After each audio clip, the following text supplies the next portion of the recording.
spelled this wrong in the description.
See what's going on in here.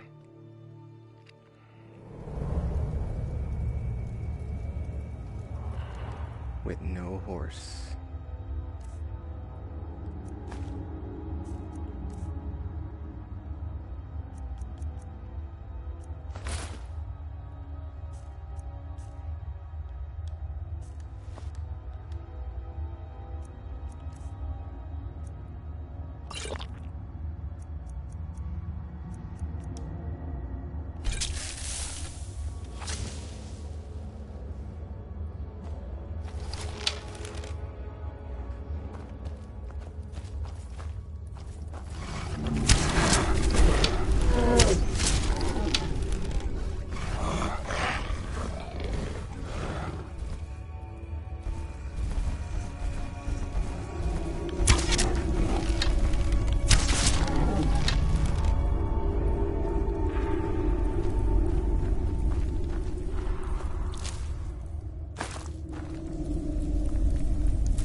Nice little cave.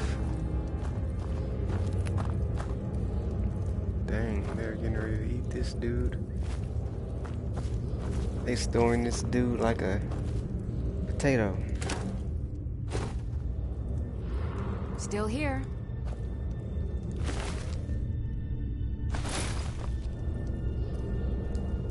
Yeah, that barrel was empty. They were gonna eat her.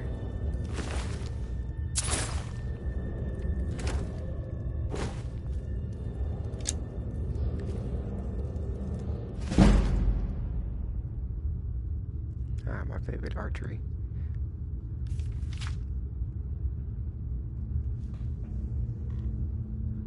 Holligard walked into the king's ham? What? Fam?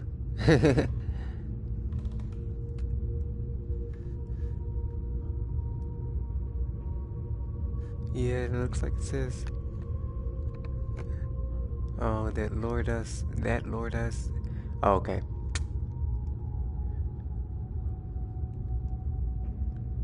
I'm gonna say he walked into the king's hall that Lord this evening, his face clouded with sadness while he ordered a mug of grief. His mates Gorag and, how do you say that, Salmara joined him with moderately sincere concern. "What's wrong with you, Holligard?" asked Zamaria. "You're later than usual, and there's a certain air of tragedy you've dragged with you. Have you lost money, or a nearest and dearest?" "I haven't lost any money," Hoggard grimaced. But I've just hold on, I'm freestyling this, y'all. Hold on. Word from my nephew, then my cousin Alak has died. That my cousin Alak has died. Perfectly natural, he says. Just old age. Aliak was 10 years younger than me. That's terrible. But it goes to show that it's important to savor all of life's possibilities, 'cause you never know when your time is coming, said Gorag, who had been sitting at the same stool at the Smoky Corner Club for the last several hours. He was not one cursed with self-awareness. Life's short, all right, agreed Zamaria. But if you'll pardon a sentimental thought, few of us are aware of the influence we'll have after our deaths. Perhaps there's comfort there. For example, have I told you the story about Vernacus and bourlor? I don't believe so, said Hallgerd. Vernacus was a Daedra, said Zamaria, throwing a few dribbles on a Flynn on the... Hold on, man. Gotta adjust this headset so I can read down low. Alright, anyway. Vernacus was a Daedra, said Zamaria, throwing a few dribbles on the Flynn on the hearth to cast the proper mood. And though our tale took place many, many years ago, it would be fair to say that Vernacus still is one, for what after all is time to the immortal Daedra?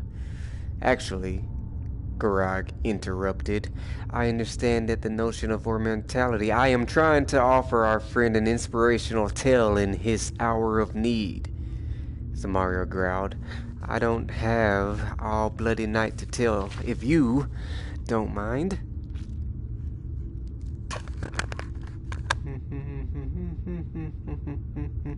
Gotta read ahead so I can make it a little bit more interesting. You wouldn't have heard of Vernacus, said Zamaria, abandoning the theme of immortality for the time being, for even at the height of his power and fame, he was considered feeble by the admittedly high standards of the day. Of course, this lack of respect infuriated him, and his reaction was typical of the lesser Daedra. He went on a murderous rampage. Soon, word spread through... Hold on, let me read ahead. Speed right ahead. Now I can read. Soon, word spread through all the villages in the Clavian West of the unholy terror. Whole families had been butchered, castles destroyed, orchards and fields torched and cursed so nothing would ever grow there again. To make things even worse for the villagers, Vernacus began getting visitations from an old rival of his from Oblivion. She was a Daedra, seducer named Horavatha, and she delighted in taunting him to see how angry she could make him become. You flooded a village and that's supposed to be impressive? She would sneer. Try collapsing a continent and maybe you'll get a little attention. Vernacus could become pretty angry. He didn't come very close to collapsing the continent of He did come very close to collapsing the continent of Tamriel, but it wasn't... yeah. He didn't come very close to collapsing the continent of Tamriel, but it wasn't for lack of trying. A hero was needed to face the mad Daedra, and fortunately, one was available. His name was bourlor. And it was said that he had... Wait, hold on.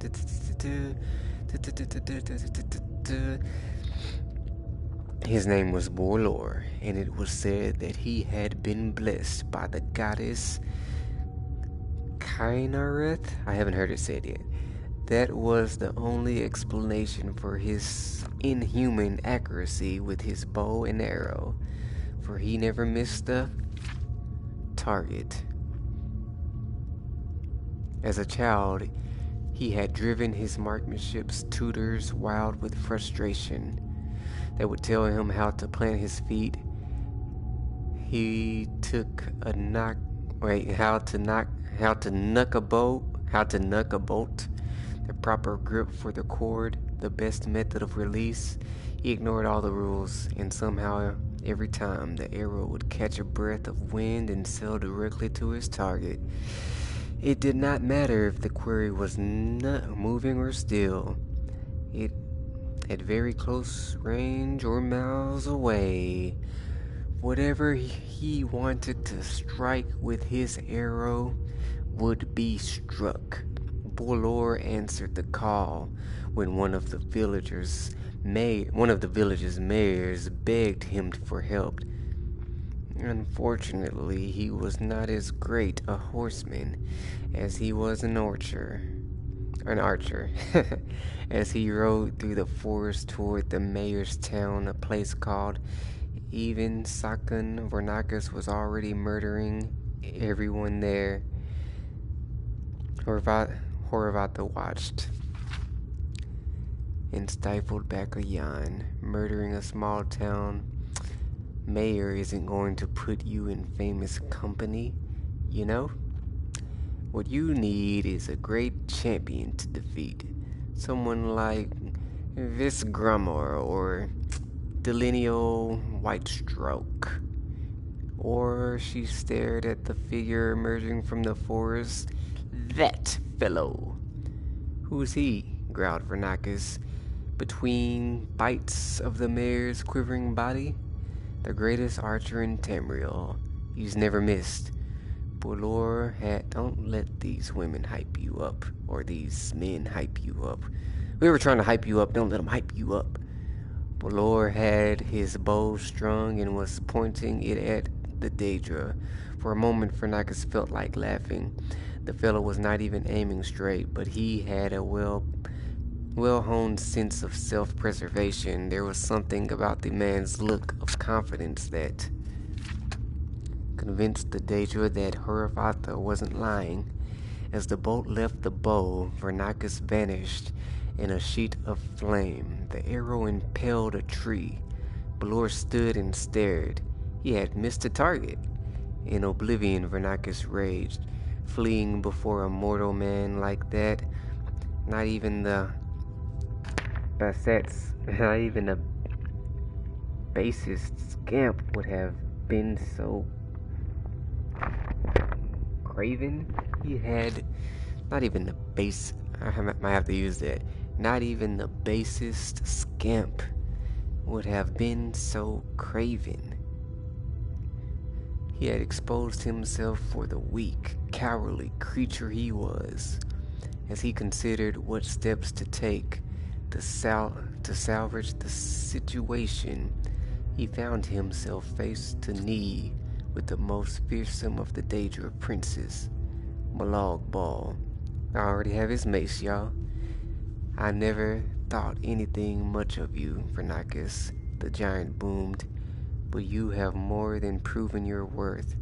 You have shown creatures of Mundus that the Daedra are more powerful than the blessings of the gods.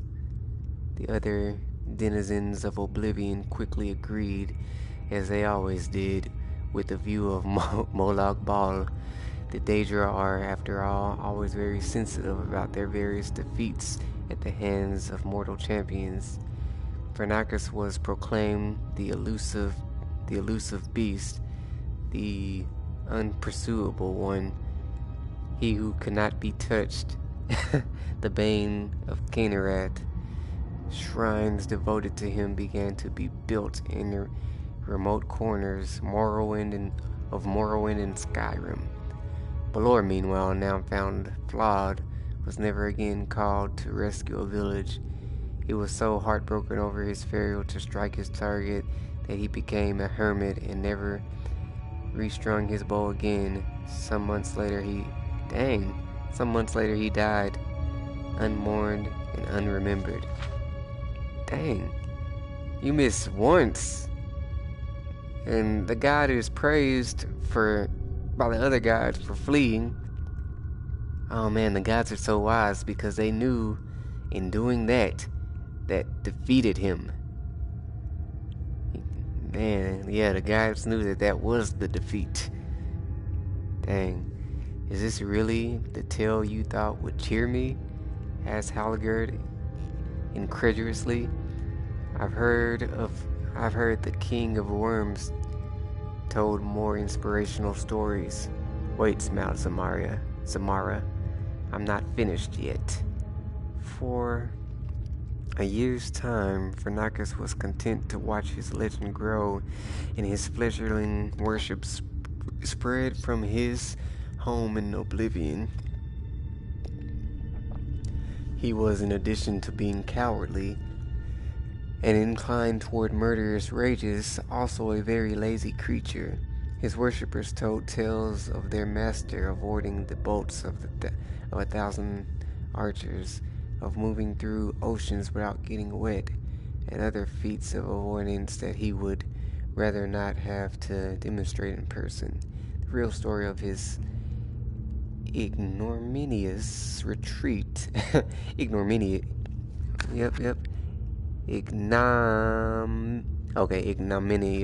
retreat from bourlor. What? Ignominious, that's a new word for me. Retreat from bourlor was thankfully forgotten. The bad news, when it came, was delivered to him with some relish by Horavata. He had delighted in her jealousy at his growing reputation, so it was with a cruel smile she told him, "Your shrines are being assaulted." "Who dares?" he roared. "Everyone who passes them in the wilderness feels the need to throw a stone," Horavata purred. "Everyone who passes them in the wilderness feels the need to throw a stone," Horavata purred. "You can hardly blame them after all. They represent he who cannot be touched. How could anyone be expected to resist such a target?"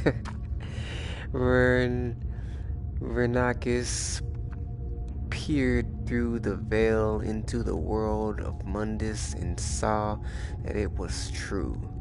One of his shrines in Colovan West Country was surrounded by a large platoon of mercenary soldiers who delighted in pelting it with rocks. His worshippers huddled inside, praying for a miracle. In an instant, he appeared before the mercenaries, and his rage was terrifying to behold. They fled into the woods before he even had a chance to murder one of them. His worshippers threw open the wooden door to his shrine and dropped to their knees in joined fear. His anger melted. Then a stone struck him, then another. He turned to face his assailants, but air was suddenly filled with rocks. Vernacus could not see them, but he heard mercenaries in the woods laugh. It's not even trying to move out the way." "It's impossible not to hit him," scoffed another. With a roar of humiliation, the Deidre bounded into the shrine, chased by the onslaught. One of the stones knocked the door closed behind him, striking him in the back. His face broke, anger and embarrassment disappearing, replaced by pain. He turned shaking to his worshippers who huddled in the shadows of the shrine, their faith shattered. "Where did you get the wood to build this shrine?" Vernacus groaned. Mostly from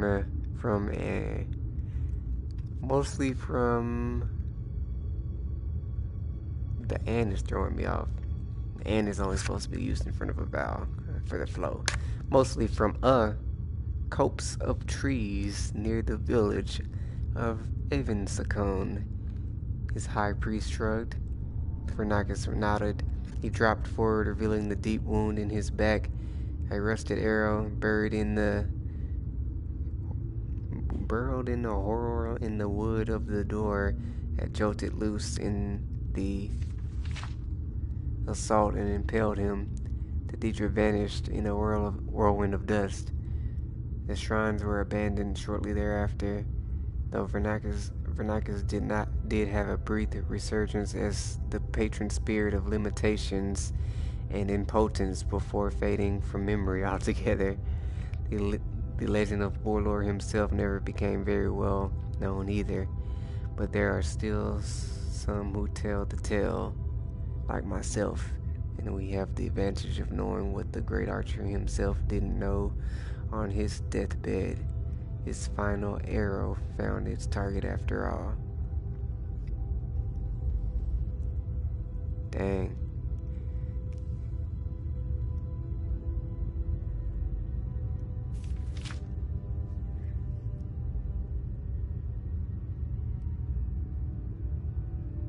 Oh, so a rusted arrowhead buried in a piece of the wood jolted loose and got him. It was his arrowhead. Epic. In the end, he got the Daedra.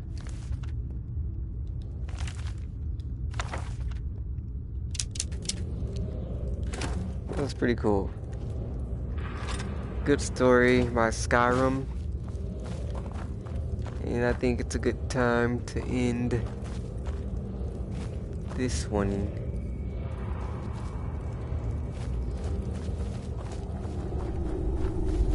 Alright, yeah.